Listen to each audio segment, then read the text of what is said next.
Hello everyone, welcome to pre-recorded live stream episode 7, the only live stream that is pre-recorded. I'm your host Shane, and here's your other host.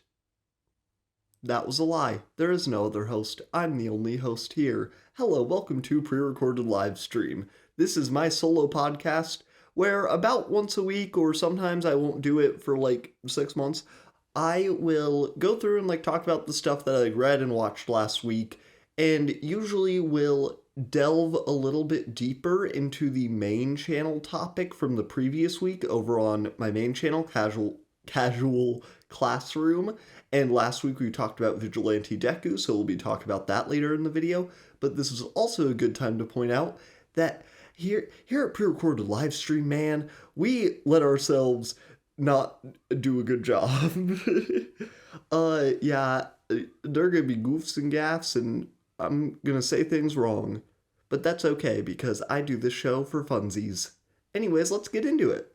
So first off, I don't know if you're aware of this, but it is October. Maybe, depending on when you're listening to this. But when I'm recording this, it definitely is October. And October is probably my favorite month, even more so than my birthday month. Because I can't believe I just said that I have a birthday month. But anyways, October is my favorite month because I love Halloween, bro. I have always loved Halloween. And this week I have something really exciting to talk about. Me and my girlfriend just watched Creepshow for the first time, the both of us. And we both really enjoyed it. I'm going to go through 3 of the segments because I might be talking about Creepshow in this upcoming week's video, but only a little bit. So I'm going to talk about 3 of the 5 shorts in Creepshow. Creepshow's a horror anthology movie made up of 5 shorts, and it was really, really fun. And then I'm going to leave the last 2 for next week. So let's get right into Creepshow. Creepy little show. I don't know why I did it like that. I get really weird when I do this alone. So the first thing I'm going to talk about the Creepshow is the framing story of it. This is really common in anthology stuff, and this one is just a little bumper at the beginning and end of the movie. It's about this dad finds that his son is reading these horror comics. I think it takes place in the 50s.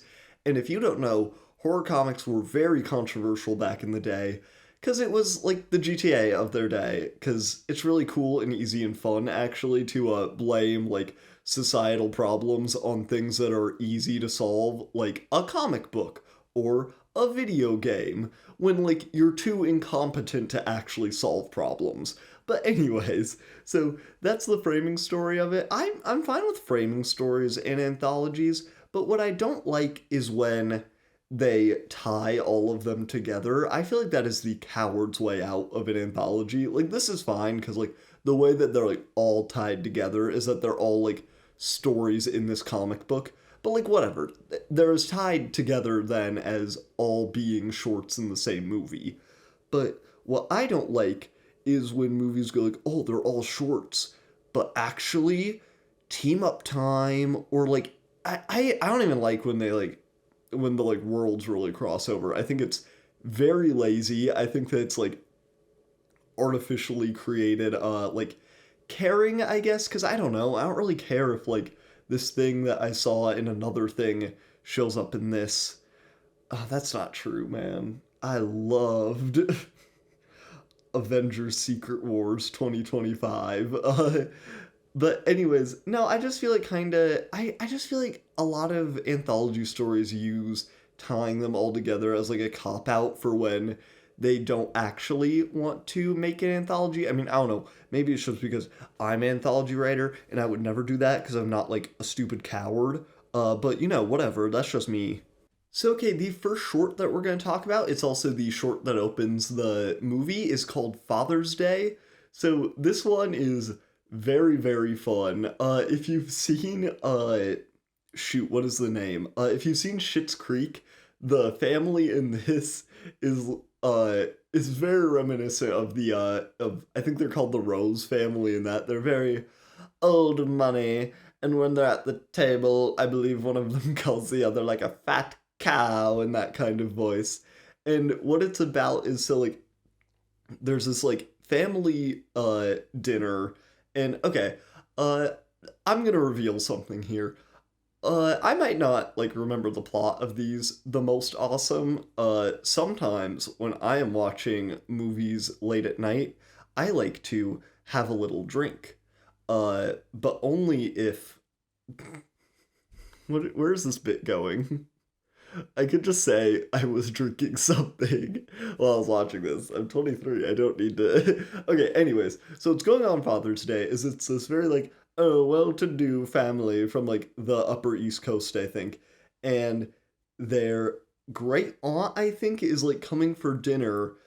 She is going to visit their father's grave because some Father's Days ago, she beat his brains in with an ashtray because on a hunting trip, on a hunting trip, her dad like killed her husband, which is like a lot more common than you would think. If know who this is, Dick Cheney.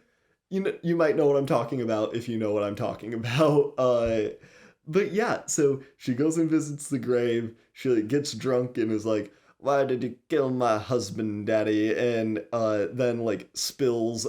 She's drinking Jim Beam straight out of the bottle, by the way. Which queen, I love her. She like passes out, I think. And the Jim Beam spills on the grave, and the father is resurrected by it.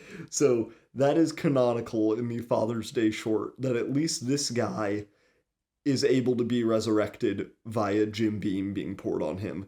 But he comes out and he like grabs her, I think. This one I liked this one. I liked the other ones a lot more and I thought that they were funnier. This one was a little like kind of basic feeling. Oh yeah, this was also written by they were all really fun though. This was directed by George Romero, who made like Night of the Living Dead, that whole trilogy. He's an icon, a legend. It's written by Stephen King. Also, obviously, he's the king, baby. That was awful. I watched a video the other day. Ooh, Tangent Time. This is another bit that I remembered from back in the day. I told you guys I wouldn't know how many old bits would make it in because I might forget them, but Tangent Time, I watched a video the other day on all of the Elvis movies, and man, fascinating. Like, in a way that I didn't expect, where there are so many different eras of it, and like, I do feel bad for him, because man, like, it seems like his manager really screwed him over. Man, he's also sucked, though. There's that Priscilla movie coming out at some point where his it's the super cool tale of when Elvis like married a 14-year-old, I think. So, yeah, super cool dude. Anyways, keep going with Father's Day, Shane. Okay, tangent time is over. Father's Day. He then comes out of the ground, I think like grabs her and probably like snaps her neck or something. And then, he goes back to the house and he kills one of them and like puts their plate on and puts their head on a platter and puts some candles in it and is like, Father's Day cake. This one was good. I liked it. The corpse effects were really funny, and also the family was very, very catty towards each other, and that was very fun. Yeah, I liked this one. Okay, the next one, I liked this one a lot more. So, this one probably had a different name. I'm calling it Wolf Crate. And that might... Oh wait, no, it's not even really Wolf Crate. It's like Wolf Monkey Crate. Okay, I might be giving it away a bit. Spoilers for Creepshow. Okay, I don't care. It came out in the 80s. Die if you care about me spoiling this for you. Go die from the Monkey Wolf Crate. Okay, anyways, so this one takes place at a university, and it's two very, like, disparate seeming plots at first. It's about, this guy and his, like, pretty much, like, emotionally abusive wife. It's, like, pretty crazy. Like, they're, like, at public in parties, and she's like, oh my god, Harry, I swear you're just like a little kid. Like, just, like, berating him. It's nuts, man. I mean, he does suck, and, like, frankly, she should tell him off, but, like, more in private. Come on. But then the other plot going on is there's this professor and a janitor, and the janitor finds a crate from, like, the 1800s from Antarctica. And the professor at first is like, oh yeah, it's probably some National Geographics or something. And then the janitor is like, no, it's from Antarctica and the 1800s. He's like, oh, let's crack this bad boy open. And so they start cracking that bad boy open. And they discover, I want you to imagine like a baboon. But if a baboon could be evil, like if a great ape could be designed from the ground up to be carnivorous, this thing is horrifying. Like it has like giant teeth. It kind of looks like that really realistic close up of a gorilla from SpongeBob. I think it's like the gorilla's mouth where it's like, "Arr." Oh, you can't see me. Uh, his mouth is scary. They get the crate cracked open. Janitor gets mauled immediately. uh, and the professor like runs away. He goes and finds a grad student and tells him like, "There's a demon monkey in this crate," and the grad student does not believe him, shockingly. And so he goes down to check, and shoot, does that guy get murdered then? Because he does. That guy does die. Whatever. I'm just gonna say that he gets murdered. That guy also gets demon aped, and then the professor goes and finds his other friend who is the like emotionally abusive wife, and she's at some sort of classes. We'll get to her later because she does something truly nuts. And he goes to his friend and is like, "Hey, demon monkey, two people are dead." And his friend is like, "Okay, buddy, you got that. Let's go take care of that. First, let's have a drink at my house." He drugs his friend, and then he goes to, this is the guy with the emotionally abusive wife who like has not seen these corpses yet. He goes to clean up the bodies and leaves his wife a note, because this is the olden days, saying to come like meet him at the university, cuz I don't know if he thinks that this happened, or I mean, this would be very like white old man in academia coded. He seems to think that his friend like assaulted and maybe murdered a girl and is still just going to be like, "You're my buddy." So yeah, that's really cool. Uh, but so his wife comes to clean it up, and before she leaves the house while she's reading the note, she pours a glass of milk and then puts some sort of like, I'm really sure like liqueur into it. And she's already drunk, by the way. She like drove home drunk, like clearly. She drives back to the university with her like milky cocktail, drinking it the whole time in a glass. And so he cleans up the corpses and stuff, and she comes, and then his plan is to they get the crate like back where it was, and his plan is to like take her over to it and be like, "Yeah, the girl's like corpse is back there, like go look at it." He's also being super weird. I don't know why she like goes along with this as long as she does. But then like she's in there with the crate and he starts just going like, "Ah, come get my wife. Come eat my wife, you big demon ape. Ah." And like just nothing happens. And that's when she starts like, and to be fair, she was in the right for this, by the way. Cause like, what is he doing? And she doesn't know it, I guess. Like, I guess in her like mind, he would just be being insane. But like to her, or like he did just try to kill her, and she starts like going off on him, and then says that his dick doesn't work in bed, and that's when Demon Ape goes, "That's not cool, man," and he busts out of the crate and eats her. I think that's the end of that one. That's Demon Ape. Okay, this one is the last one I'm going to talk about today, and I'm not going to talk about it for super long. So this one I am affectionately calling Stephen King Hates the Poor, and I don't mean that, but let me explain. I love Stephen King. I've read a ton of his stuff. I think he's great. However, he's not a subtle guy, and you can tell that through his writing. And then when he's acting, he goes, "Well, my writing is so subtle, I really need to play this up." And he doesn't need to. So in this one, Stephen King, the man himself, plays a farmer named Jordy Verrill, who a meteor crash lands at his place, which he then wants to take to a university, but he then breaks open the meteor and like plants start growing like all around him and like all around his like property and like on him and stuff because he was like touching it. I said that part kind of disparagingly. I liked all the plant effects. I really liked that stuff. There's some like body horror in this one that I thought was really cool. Oh, sorry. I've got a big old gaseous bubble in my tum-tum right now. Having some Dr. Pepper. And I don't know how to burp. I've never known how to burp. And it really sucks sometimes, because yeah, I'll get a lot of gas in there, and I wish I could just like a big manly man. But I'll never be able to. But anyways, now, Stephen King, I think, has a real love for like working class people and like working class culture. I think that that really comes through in his writing. But I think that he's just a goober. I think that like when he plays like a stupid farmer, he can play it in a way that kind of seems like Stephen King might think that all farmers like, I don't know, something that I probably shouldn't say. uh Man, I love Stephen King. Interesting fella.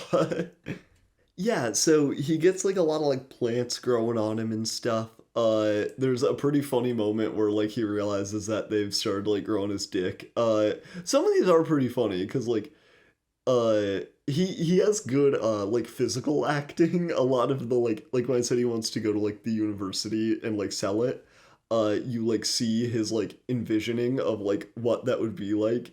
And after he's like messed it up and he's like, I won't be able to make my money back anymore. It shows him in the university. He's like, he like still goes to try and sell it, but he's like so sad. And it's just really funny. His physical acting was really funny. Just like, man, I could have watched this one on mute. I really could have. And then it ends with him blowing his brains out. So, or I guess his like roots.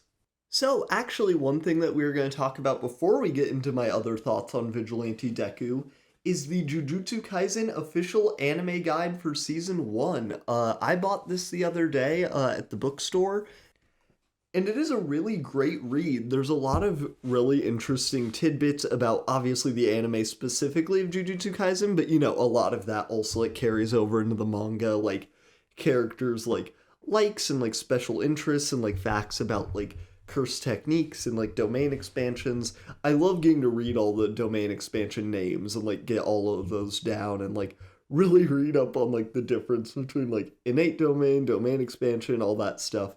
But there's also like interesting animation notes, like looking at Nanami's page right now. They have his wristwatch here, and in close-up shots you can see like all of the they're not actual numbers, but all of the ticks like on his watch to denote the time. And then there's a note that says you can simplify the watch face during medium long shots where they still have the hands, but the ticks are gone. So yeah, there's interesting stuff like that.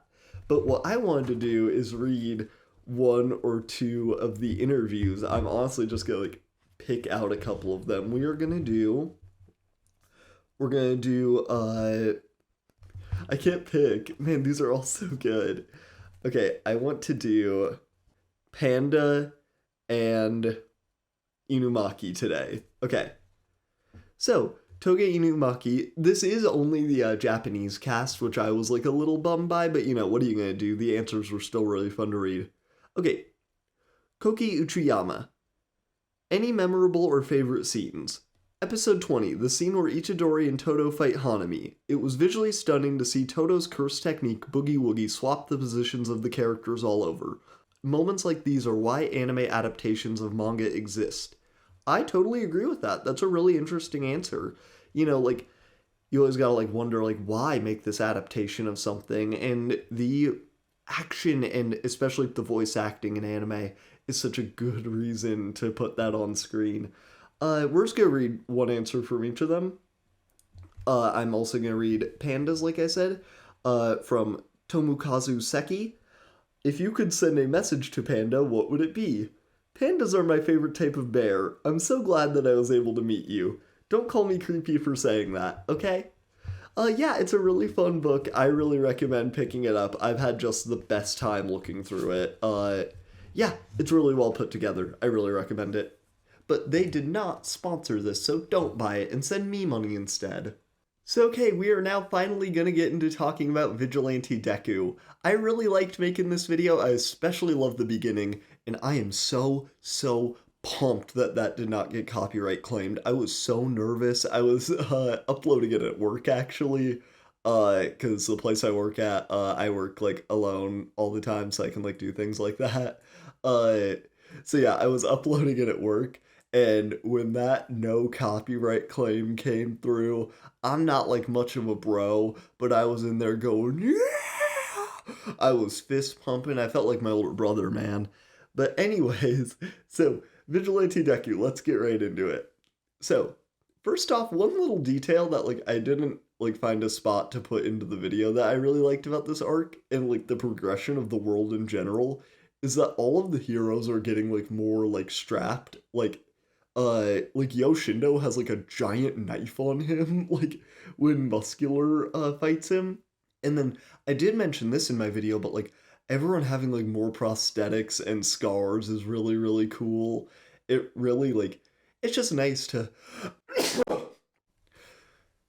Sorry about that real quick, folks. A bee came into the studio, and I fought it. I didn't sneeze because I don't sneeze because that's a form of sickness, and I'm a man. Anyways, yeah, I really like the just the progression of how we can see like the pro heroes, especially getting like really messed up. Another element that I didn't talk about because like it was kind of mostly in the like weird little interim period between the end of the war arc and the start of the Vigilante Deku arc where it dealt with a lot of the aftermath of the Todoroki family stuff, which also I really liked seeing Dabi's backstory. I thought that was really interesting and like I know that like everyone guessed this twist like a while ago, but like sometimes those are the best ones. Like it makes total sense that this is Todoroki's brother, and like it always has. So like, you know, I like that it was that easily guessable. It means that it makes sense.